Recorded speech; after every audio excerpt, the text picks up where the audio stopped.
Ladies and gentlemen, welcome to the Rogers Kakasungura YouTube channel.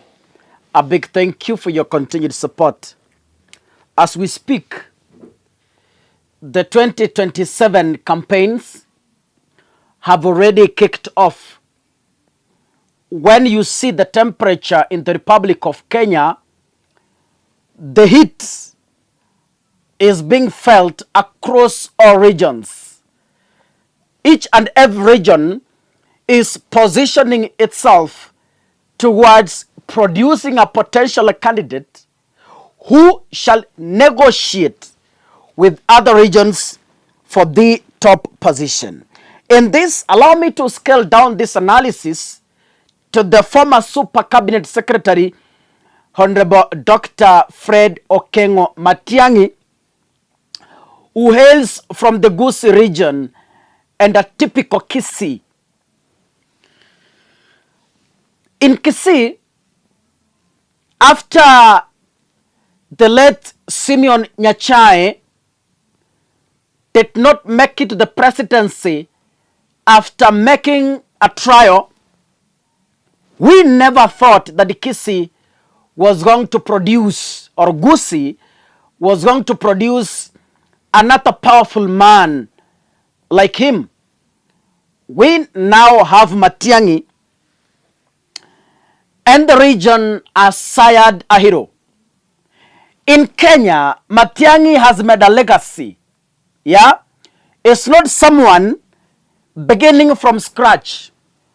When you look at the yellow buses around, when you walk along the roads, when you walk in schools, the yellow buses you see, what comes first into your mind is Dr. Fred Matiang'i. When you see blue police uniforms around, even Douglas Kanja today I saw him wear the blue uniform. When you see that blue uniform, what comes into your mind is Dr. Fred Matiang'i. When you watch your TV back at home, we moved from analog to digital in a single night, courtesy of Dr. Fred Matiang'i. For those of you who follow news, I think you know the backlash he received and the court cases, but his students said, we have no otherwise, we have to move. The train has left, there's nothing to do, we must go. And it happened. Matiang'i dealt with KCSE examination theft, and he succeeded.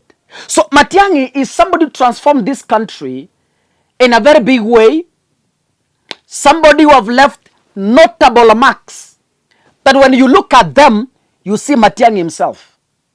So Matiang'i is not someone who is going to build his legacy now. Is a man who has already made a legacy in the Republic of Kenya.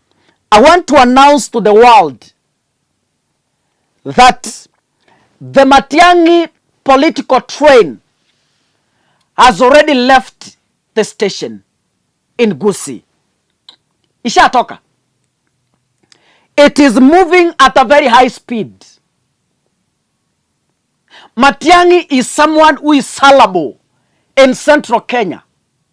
You can sell Matiang'i in the coastal region.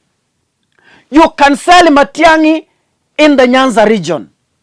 You can sell Matiang'i in the western region. You can sell Matiang'i in Rift Valley. You can sell Matiang'i in Northeastern. So Matiang'i is someone who has all-round support across all regions in the Republic of Kenya.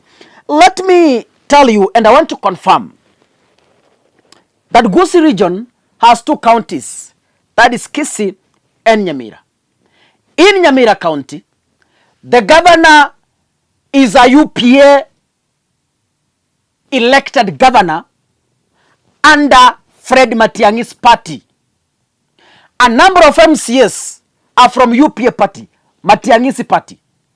So from the senator, governor, women rep, MCAs, members of parliament, we have one language in Nyamira.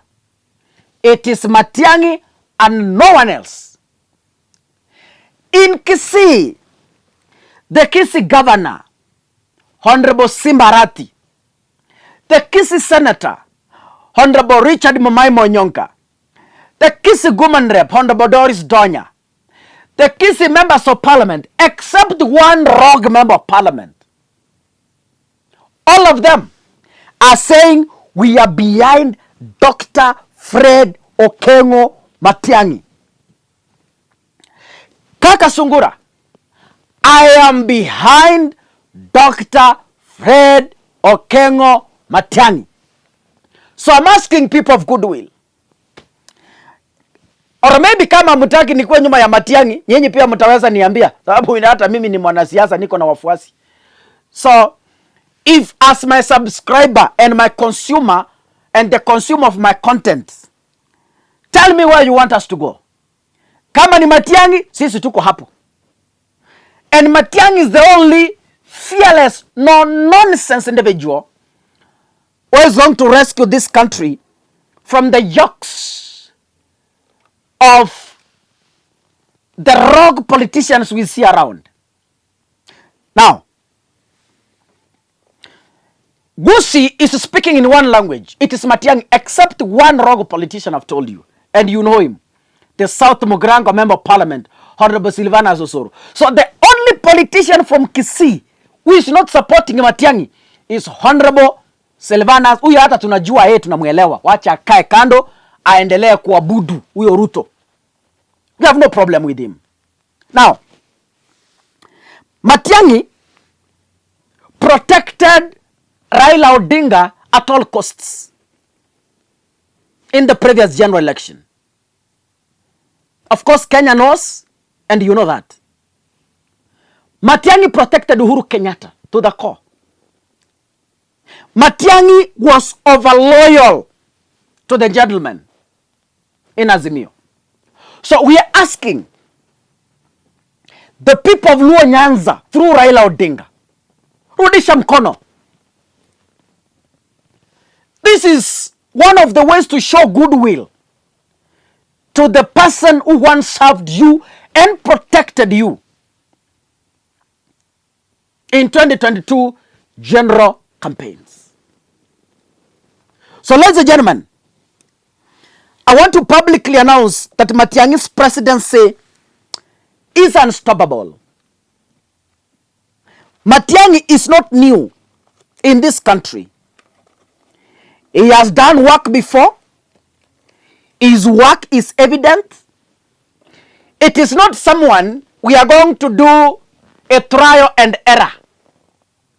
It is someone who has been gauged, someone who has been weighed, and even William Ruto is fearing him because he knows if Matiang'i comes out to run a campaign, ni mtu amekubalika kila sehemu ya taifa la Kenya. Kwa sababu alipokuwa uongozini alitenda mema, akatenda mazuri na akabadilisha taifa la Kenya. We are where we are in so many things because of the decisions Matiang'i made in the Jubilee government. I know. Let me speak to the people of Central Kenya. Do you hate Matiang'i? No. Coastal region. Do you hate Matiang'i? No. Luo Nyanza, do you hate Matiang'i? There's no way you can hate Matiang'i. Yeah? So if there is a candidate who can muscle William Ruto ahead of the 2027 general election, is none other than the no-nonsense man, Fred Matiang'i himself. God bless you, ladies and gentlemen. See you in the next episode. Asanteni sana.